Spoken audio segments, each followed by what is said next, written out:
Isang lalaki ang nagtangkang patayin ng asawa para makuha ang trilyong halaga ng ari-arian. Habang walang ibang tao, palihim niyang sinira ang bangka at itinulak ito sa dagat. Akala niya'y perpekto ang kanyang plano. Hindi niya alam may isang mangingisdang nasa dalampasigan din. Habang hindi niya alam ang gagawin, napansin niyang abala ang mangingisda sa pagkukumpuni ng bangka at wala namang napapansin. Nagkunwari siyang tumulong sa pagkukumpuni ng bangka. Ngunit ang totoo, tinatakpan niya lang ang paningin ng mangingisda. Hanggang sa marinig niya ang sigaw ng tulong ng asawa mula sa likuran. Doon lamang siya tumayo at pinaandar ang makina. Nang mapansin ito ng mangingisda, wala na ang babae sa ibabaw ng dagat. Tulungan niyo siya. Sa huli, nang dumating ang pulis, hindi na nahanap ang katawan ng babae. Itinuturing na lamang ito bilang isang aksidenteng pagkamatay. Matapos niyang makuha ang lahat ng ari-arian, hindi siya agad umalis. Sa halip, agad siyang nakipagkita sa kanyang dating nobya upang magbalikan. At itinago ang katotohanan habang pinatira ito sa mansyon na binili ng kanyang asawa. Habang paakyat sila sa itaas para sa mas malalim na pag-uusap, biglang napansin ng lalaki, na punong-puno ng paborito niyang pagkain ang mesa sa sala. May iniwang isang sulat sa tabi nito. Nagpaalala itong kumain siya sa tamang oras. At ang lagda sa dulo ay ng kanyang asawa.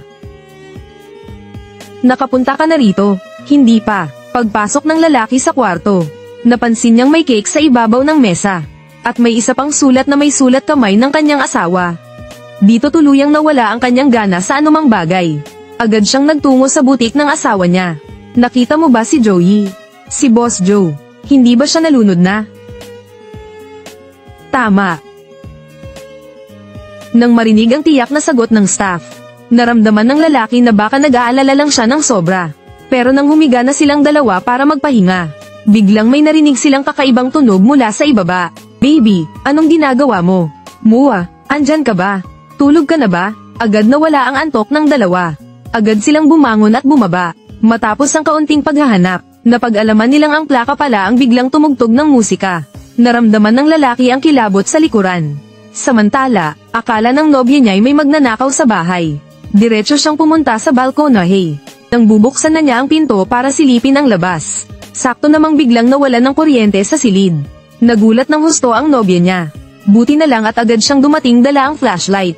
Nang bumalik na ang kuryente, hindi pa rin makatulog ang nobya na nakaupo sa kama. Para mapanatag ang loob ng nobya, nagpasya ang lalaki na suriin ang paligid ng bahay. Biglang may lumitaw na anino sa harapan niya. Ang taas at katawan ng taong iyon ay kamukhang kamukha ng kanyang asawa. Naisip ng lalaki na baka bumalik ang asawa, kaya agad siyang sumunod dito ng mabilis. Hindi niya inakala na isa lang iyong babae na kamukha ng kanyang asawa.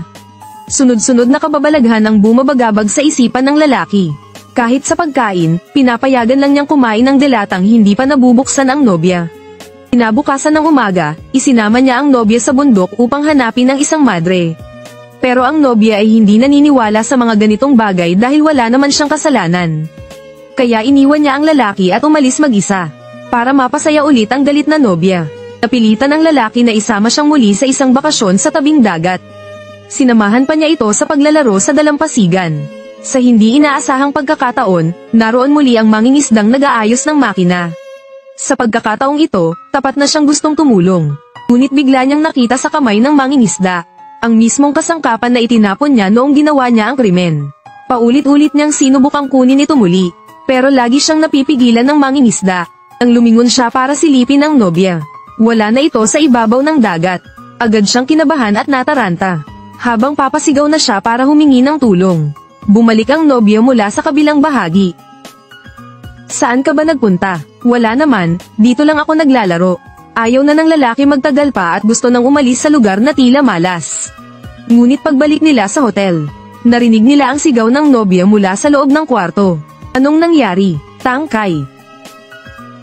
May tao sa loob ng aparador. Kinabahan ang lalaki at kinuha ang payong bilang sandata. Nang buksan niya ang aparador, nakita niya na isang pirasong damit lang ang naroon. Ngunit labis ang pagkabigla ng lalaki, dahil iyon ang kasuotan ng kanyang asawa noong nalunod ito. At hanggang ngayon, may patak pa ng tubig dagat sa damit. Galit na galit niyang hinablat ang damit, at niyaya ang nobya na sirain ito kasama niya. Ngunit habang pinupunit nila ang damit, may narinig siyang tunog mula sa pinto. Maingat siyang sumilip palabas, at nakita niya ang isa sa mga staff mula sa butik ng kanyang asawa. Pinaghinalaan niyang ang staff na ito ang gumagawa ng lahat ng pananakot. Kaya nagtungo siya sa kusina at kumuha ng kutsilyo. At sa gitna ng gabi, palihim siyang pumasok sa silid nito. Pero sa hindi inaasahan, wala ni isa sa dalawang kama ang may tao. Wala siyang nagawa kundi bumalik sa sariling kwarto, luhaan at bagsak. Nang makita ng nobya ang hawak niyang kutsilyo, natakot ito sa itsura niyang parang wala na sa sarili. Akala ng nobya ay gusto na siyang saktan. Kaya kinaumagahan, agad siyang hiniwalayan ng nobya. Ano bang balak mong gawin, ha? Tinawag ko na ang mga tao. Dahil dito, napilitan ng lalaki na bitawan ang kamay ng nobya at hayaan siyang umalis. Sunod-sunod na pangyayari ang labis na nakaapekto sa lalaki. Sa huli, hindi na niya kinaya ang hirap sa isipan at muling lumapit sa madre. Ayon sa paliwanag ng madre, kailangan niyang bumili ng 10,000 salamin at punuin ang buong bahay. Buong paniniwala niya itong sinunod. Ngunit sa sandaling iyon, muling nagpakita sa harapan niya ang asawang nalunod. Ngunit sa pagkakataong ito, hindi na siya nagulat. Sa katunayan, yamakap pa siya sa balikat ng asawa na parang isang bata. Mula noon, siya'y tuluyang nagkaroon ng matinding sakit sa pag-iisip. At mismong ang asawa ang nagdala sa kanya sa mental hospital. Ang totoo, hindi talaga nalunod ang asawa noong araw na iyon. Ginawa lang niya ito para subukan ang katapatan ng lalaki. Kaya nakipagsabuatan siya sa lalaking staff at isinagawa ang lahat ng ito. Kung gusto mo. Simula ngayon, huwag mo na akong tawaging boss. Tawagin mo na lang ako sa palayaw ko. Sa wakas, sumapit din ang araw na ito. Sa pagtatapos ng kwento, ang tapat na lalaking empleyado ang siyang naging bagong karelasyon. Ang isang taksil na asawa ay karapat-dapat lang napalitan.